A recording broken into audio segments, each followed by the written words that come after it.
Wilson had. All right. Welcome back. Hello, everyone. Let me start with that. I had it 7:20 before and it kept glitching on me, which is really annoying. Okay. This is part 5. We're going to run this for about 20 minutes. And then we'll run the last one for 20, 21, whatever it comes out to be. Before we get started, thumbs up, subscribe, donate to the channel through the thanks button. If you request a video, your name's sponsoring. Enough of the chit chat. Has World War I to face. Wilson then uses the opportunity. He takes Taft out. Roosevelt gets second place. Taft comes in third, and he takes Taft out. Wilson becomes president. Wilson has World War I to face. Wilson then uses the opportunity to shore up some of the powers of the presidency, but he doesn't have the ability to go all the way. And one of the things that you have to realize is Congress is one of the reasons why World War II happens. Wilson comes up with this genius idea to take pre-existing institutions that existed in Europe and turn them into a global organization to try to prevent another war. His goal is that World War I will be the last war. To do this, he thinks we should create an organization called the League of Nations. And so he manages to talk Europe into it. He talks Japan into it. He gets a bunch of countries to sign on board. A bunch of South American countries, Central American countries. He gets all these countries to go, yeah, that's a good idea. Japan. And then he goes to the United States Senate and goes, all right, sign this. Or I signed it, ratify this. And they go, no. Because the Republicans in the Senate didn't want a Democratic president to get a big success like that.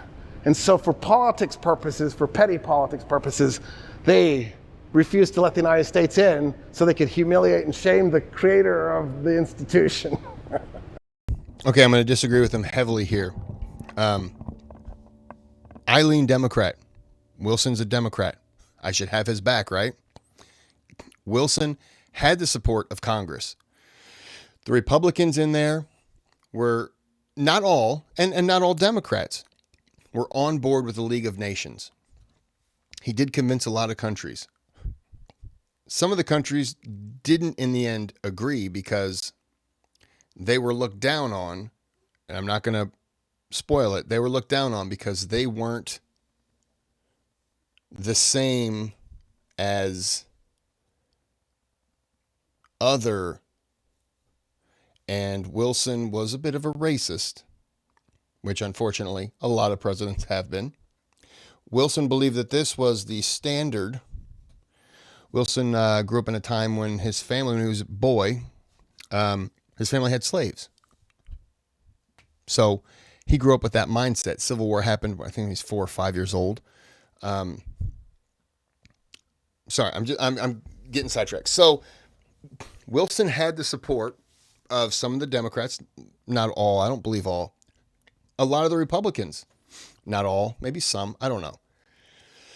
The point is he had support. What he did was he started to get on the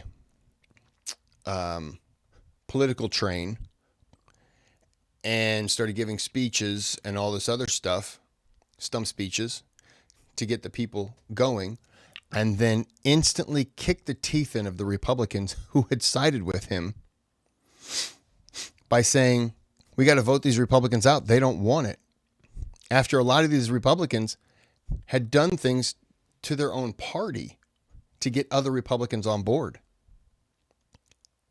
He completely backhanded, right in the face, some of the people against his party that had sided with him. So what happens when you're privately, you're working with the president to get things accomplished, and then publicly he goes out and he shames your party because you're not trying? And he didn't just say, this guy isn't trying, this guy isn't trying. He said they're all against this. how would you feel? Again, I lean Democrat. I think that's a pretty shitty thing to do. Well, that's politics. Well, maybe we should change politics then, because if a party can do that, then is that a trustworthy party? Not a party, I'm sorry. Is that a trustworthy person? I don't want to denigrate an entire party based off something like that, but is that a trustworthy person? No, it's not. So they refuse to do anything. They refuse to ratify it. Warren G. Hardin comes in, a very corrupt, terrible president who came on board, and they were just like, hey, we want to kill this bill. And he was just like, yeah, whatever. I got broads to bang over here, so I'm going to do my own thing. Yeah, it was wiped out. That wasn't because of the Republicans. That was because of Wilson. Unfortunately, that was because of Wilson. Isn't that hilarious? And then, like idiots, the League refused to let Germany and the Soviet Union in. How do you avoid World War II if the United States, the Soviet Union, and Germany aren't in your peacemaking institution? Like, that was it. World War II had to happen at that point. The other countries didn't want Germany in. They wanted Germany to pay an exorbitant premium because of what they did. Wilson did not want them to do that. He said, look, they can pay a certain extent, but we can't bankrupt the country and devastate the people and make them poor. And what do they live for? We can't do that. England and France were saying, yes, we can. We're in Europe. You're not. And so when Wilson had to step out, then it doesn't get ratified. They were able to push around Germany. What happens later? Hitler rise to power, and he's like, look what these nations have done to us. They're trying to take this away from us. And it's kind of like, yeah, you're right. They did. Unfortunately, they did. They did it the wrong way. Not saying that Wilson's way would have worked, because who's to say that even Wilson might have wanted to overcharge them a little bit. But Wilson would have been the person who would have said, hey, look, let's keep this door open instead of slamming it on Germany. Let's keep this door open and let's say, okay, look, they've been punished, but now let's help. Because that's what he wanted to do. He did want to help them, but it didn't matter. So, in other words, Wilson is doing interesting things besides hanging out with the KKK. He's doing interesting things besides his KKK friendship stuff and all the parades. He loved to watch the KKK march through Washington, D.C. His friend was did the movie. No. His friend did the movie Birth of a Nation. And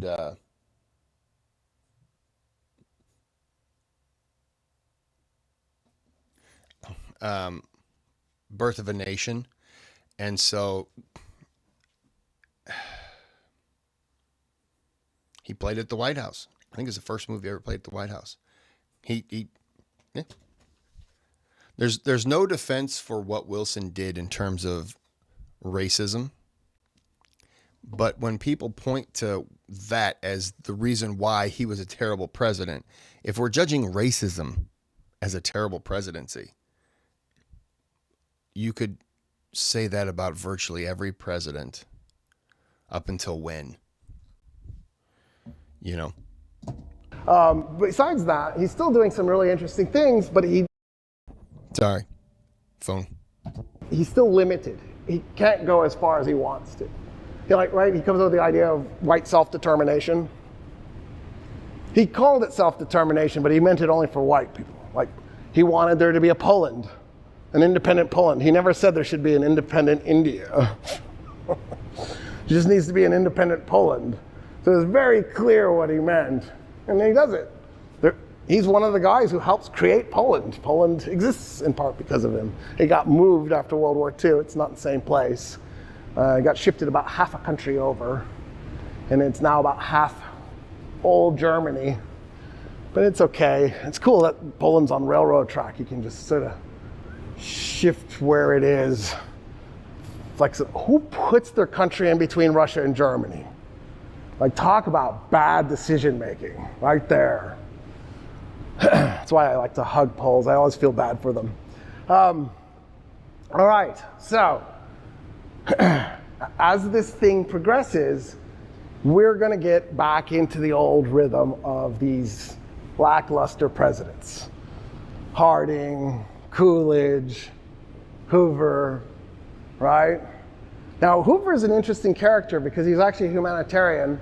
The Great Depression breaks out, and he does a bunch of nothing. At the end of World War I, Hoover went to Belgium and helped run a famine prevention service. He was actually feeding Belgians. And so it was.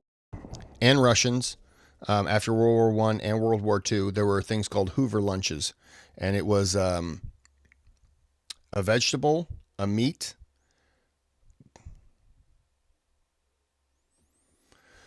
a dairy, a bread,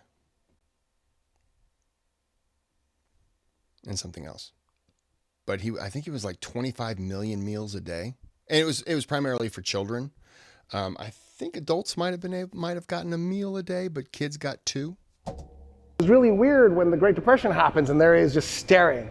I think his number one reason was, well, he had 2 reasons. One was, I think he really believed capitalism was good. And he was worried that if you interfered too much, it might hurt capitalism. He saw Calvin Coolidge make so many cuts to the budget that he started telling him there's going to be issues. Coolidge didn't care. Coolidge didn't like him. He called him the Wonder Kid. He called Hoover the Wonder Kid. Hoover got into office, did not continue with any of the cuts, didn't do anything, and just kind of braced himself. Not really I shouldn't say brace himself, but looked around to see what's going to happen first. And nothing happened at the expected time. And he thought, maybe we're okay. And then it was just like, boom, boom, boom, boom, boom. And everything started happening. It's also important to know, Hoover was throwing a lot of, something would happen and they would formulate a plan and throw something at it to fix it. And it might. And then something else would happen. They would sit back, formulate a plan, throw something at it, and it wouldn't work. They would formulate a new plan, throw something at it, and it gets better. And this one over here, it's not growing, but now it's not growing, but now it's just kind of going straight. So they formulate a plan, throw something at it. Now something else fails. So he was reacting to the situation. FDR comes in and says, everything that he's done is garbage. Nothing's working. What does FDR do? The exact same thing Hoover did. Sees something, formulates a plan, throws something at it. But what he did differently, which didn't help at all, is he was guessing where the next issue was going to be and then throwing things at it. He might guess over here and something over here happens. He might guess straight ahead, something behind him. But they were throwing stuff all over and nothing was working. You want to know when it started to work? World War II. Which, if you switch presidents, FDR's a failure because he couldn't solve the Great Depression. Hoover's a genius because he tried some things and look, it kind of worked, and then the war came in. So sometimes it's just bad timing. So he thought, if I do less, maybe we'll get through this and capitalism will come through unscathed. I think the other thing was deer in headlights. He just had no idea what to do. And so he's just baffled. Roosevelt runs basically on the ticket that everything Hoover is trying to do is unconstitutional. And if you elect him, he'll come in and he'll fix the situation. There's a conversation happening in the United States. The conversation is happening within the Democratic Party, but also between the Democratic Party and the Republican Party. And here's how it goes. There's a group of people who believe that capitalism really is perfect in and of itself. And that if we allow it to go its course, so a depression is going to bust a bunch of businesses, then the businesses that survive and come through on the other side will be strong and robust. They applied Darwin. Incorrectly, by the way. That's not how evolution works. But anyway, it doesn't matter. They applied this misunderstanding. Yeah, so if a meteor hits Earth and kills half the population, the other population gets like some mutant things where we're no longer worried about any kind of meteor or asteroid because we can survive that now, man. We've adapted. We're not worried about that anymore. A meteor comes, we could stand out front. It could hit 15 feet away from us. Don't matter. Don't matter, bro. We're immune. That's not how it works. Of Darwin to capitalism, thinking that that's how it would work.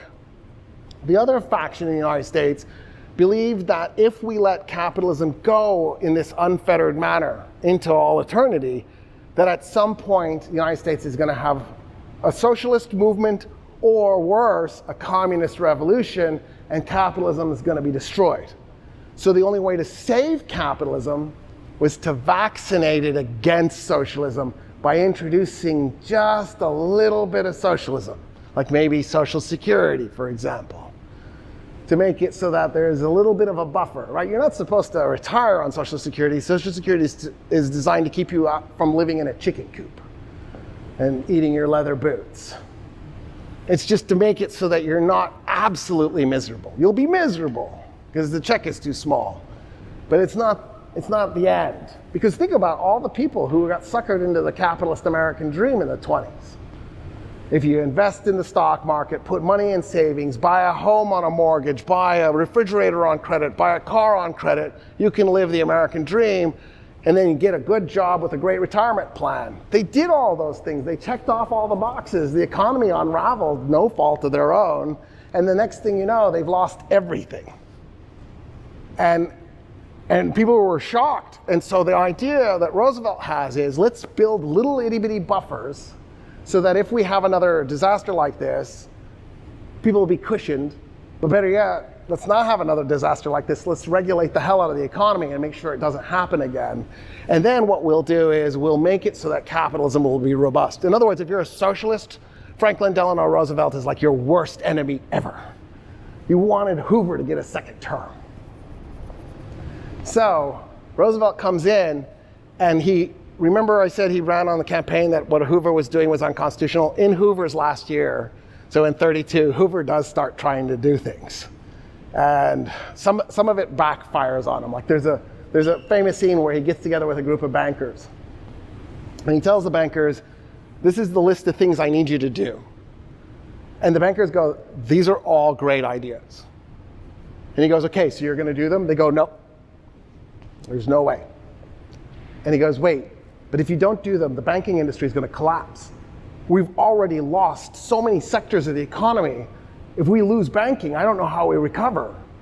And they go, yeah, we're looking at the end of capitalism, the United States, the whole shebang. This is really bad. The financial industry is definitely dying.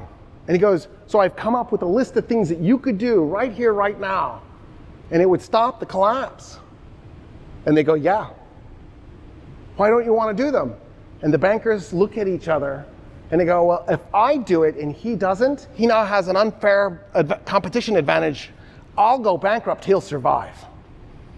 I would rather we all go down. I'm a capitalist. It's dog eat dog. Yeah, I'm eating that dog while he's eating me and we're both going to die, but at least I know he died. And Hoover's like, what is wrong with you?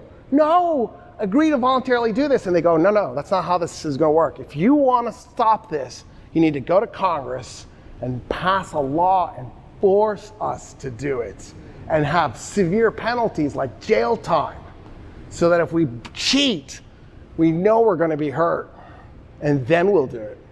And he goes, I can't. That violates my ideology. I want you to do it voluntarily. He's leaving the meeting with no resolution. He's wearing shiny shoes next to the bankers who are wearing shiny shoes, and the American public sees him as just another banker who didn't get results. And Roosevelt's banking on this, and then saying what he's trying to do is unconstitutional. He wins, he's inaugurated, he immediately tries to do everything Hoover had been doing. He packages it together, and he goes, this is the deal. He goes and tries to pass it, And the Supreme Court goes, unconstitutional, and shoots it down. He then goes, I was reading the Constitution. It doesn't say anything about 9 justices in the Supreme Court. In fact, the original Supreme Court was just 7 justices. We added 2 later, on a whim. You know what I feel like doing? Adding 8 more. 8 really good friends who all agree that I ought to pass a big, robust package to fix the economy. Everybody loses their minds because this is a terrible precedent. Every time the Supreme Court shoots down something the president wants done, he's just going to stack the court. At that point, the court loses any value. And at some point, it'll be like 538,000 members. And it'll be this unwieldy, crazy institution with all these geriatric guys randomly choosing how we live. Right? And so, they block him, his own party, the Democrats and Republicans. He creates the New Deal, runs it through Congress, it passes, goes to the Supreme Court, and they magically find that one constitutional. And the reason that mattered was, you challenge the power of another organization, they're willing to adapt. Was it right? No. But he did it. See what he did? The threat was enough. He didn't actually have to stack the courts. Just suggesting he was going to was enough. So that's the difference between power and coercion. Coercive force is rarely from strength, it's usually from weakness. If you have to be coercive, it meant you were weak. In other words, if he had had to stack the courts, he would have been doing it out of a position of weakness. Strength is where you want to come from. Usually you don't have to follow through with your threat when you're that. Anybody who's had kids knows that being a parent is just pure weakness. It's just nonstop. You'll never, right? It's your threat and they know it's hollow and then they just trample you under. It's awful. It's awful. That's why corporal punishment should be brought back. All right. Except for the trauma it causes, it's great. But think about it. Counselors need jobs. That's what social media is for, to keep counselors in business, right? Facebook, that's there so that you will come through so traumatized, even though your parents didn't beat you, that you're going to have to be in therapy the rest of your life. Or medicated, or both. I'm so happy for Twitter and Facebook and Instagram. I think we should actually start kids on it when they're like pre-K. I feel like teen years, you've wasted so much time destroying their minds. Sad. So, also start them smoking young too. That's actually, for me, I want people older than me to smoke so that they go quickly, but I need the younger people to hang out so they can pay for my Social Security. So don't smoke. It's a bad idea. It's sad, but it's true. So Roosevelt comes in and he leverages the Great Depression and the public. And he ends up issuing executive order after executive order. He gets things through Congress. He keeps getting reelected. He'll get 4 terms. In many ways, FDR transforms the United States from a republic where Congress is clearly in charge to a semi-monarchy where there's this super powerful president, the imperial president. The president has moved imperial in the sense of like Augustus Caesar. The republic has kind of died a little bit, and there's a little bit of an empire in its place. And it's literally an empire by the definition of empire. An empire is a state that conquers multiple countries and nations. And of course, internally, we conquered a lot of Native Americans, and then countries as well in the process. But now externally, post-World War II, we're going to put armies all across the planet. So we truly have become imperial, and at the head of this is this emperor, and he's following off of what his uncle through marriage, I don't know how to do the relationship, like second uncle, third uncle, right? Because Eleanor Roosevelt's maiden name was Eleanor Roosevelt. Because he married her because he wanted, so he was from the poor Democratic wing of the Roosevelt family, and she was from the rich Republican wing of the Roosevelt family. So he married her to get her ties to her uncle because he always wanted to be president. She thought he married her for love, and then when she found out later in life, she was heartbroken. She couldn't believe he was such a jerk. It's so disappointing. Roosevelt. I want to see if he mentions it. Sorry. Roosevelt transforms the presidency, and every president since has sort of ridden that. But there's a big caveat in this. There's a big but. You probably won't cover it, but after World War II, Roosevelt starts the United Nations because he believed in it, and it was something that he thought that the League of Nations should have continued. He was the... I'm going to yawn.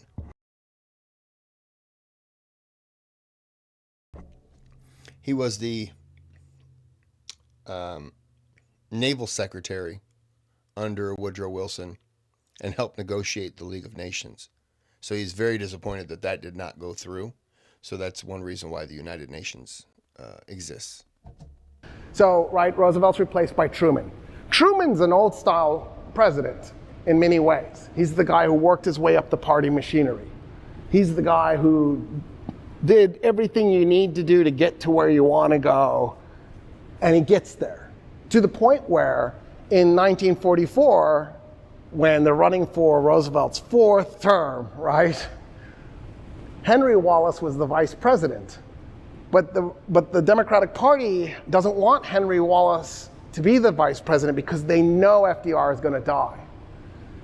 And they're worried about having Henry Wallace as president because he's a Buddhist. He's converted to Buddhism, and there's a photo of him bowing in front of the Dalai Lama, and they just don't like the idea of a non-Protestant being president. They don't like the idea that this guy is bowed to somebody.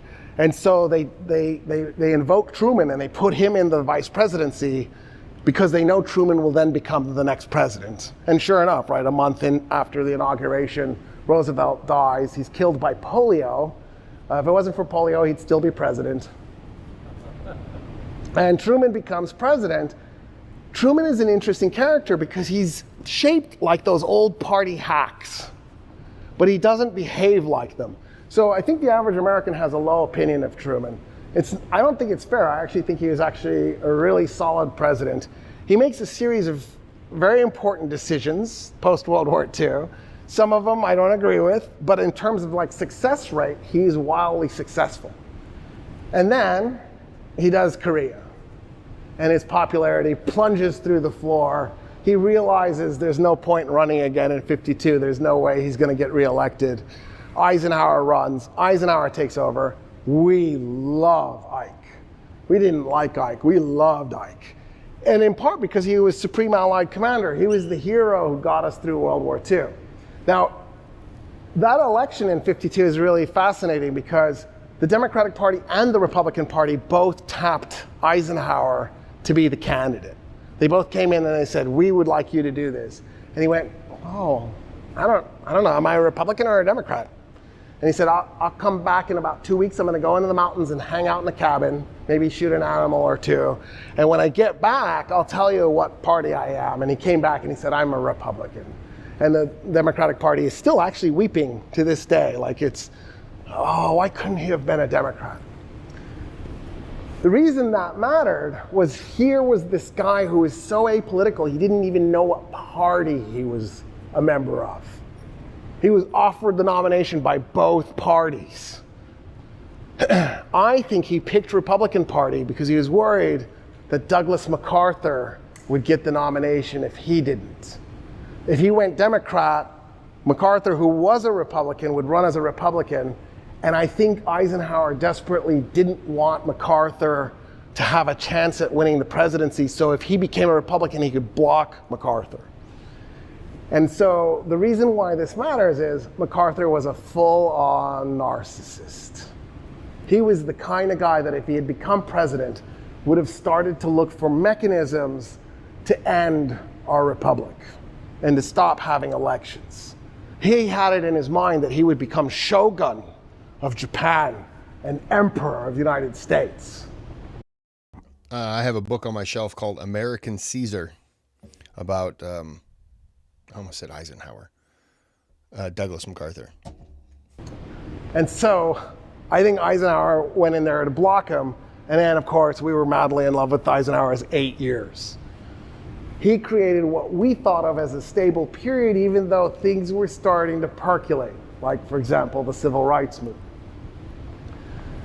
The reason the civil rights movement matters is because the civil rights movement spawns off all these other movements, like the anti-war movement, and then all the other civil rights movement, like the farm labor movement. And then women's rights kicks off, and Native Americans jump in and create American Indian movement and go in the 70s and stand at Wounded Knee and have the Battle of Wounded Knee in 1973. The massacre was 1890, but the battle was 1973. The last time the United States government shot it out with the Native Americans in an open conventional battle was 1973. And I always wondered, for years I wondered like who won, and then I looked on the map and Wounded Knee's in the Pine Ridge Reservation, so the Native Americans won because they got Wounded Knee back. If you go to Wounded Knee, there's 2 monuments, one for the massacre and one for the battle. It lasted months. The United States side fired 80,000 rounds of ammo, killed 1 guy, and then the Native American side, we don't know how many rounds. It's got to be at 10, 20,000 if the US is firing 80, and they killed 1 guy.